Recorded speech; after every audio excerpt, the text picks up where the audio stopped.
ഖുദ്സിന്റെ മക്കളെ കണ്ണീരിലാഴ്ത്തി ഖാലിഖിൻ ഭവനങ്ങളില്ലാതെയാക്കി കാണാൻ പറ്റാത്ത ക്രൂരതയാലേ ഉള്ളാകെ പൊള്ളുന്ന വേദനയാലേ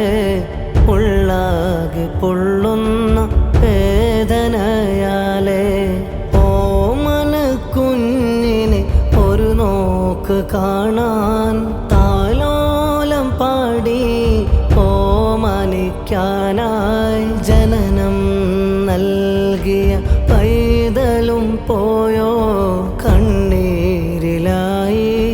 ഉമ്മയും തീർന്നോ കണ്ണീരിലായി ഉമ്മയും തീർന്നോ ഖുദ്സിന്റെ മക്കളെ കണ്ണീരിലാഴ്ത്തി ഖാലിഖിൻ ഭവനങ്ങൾ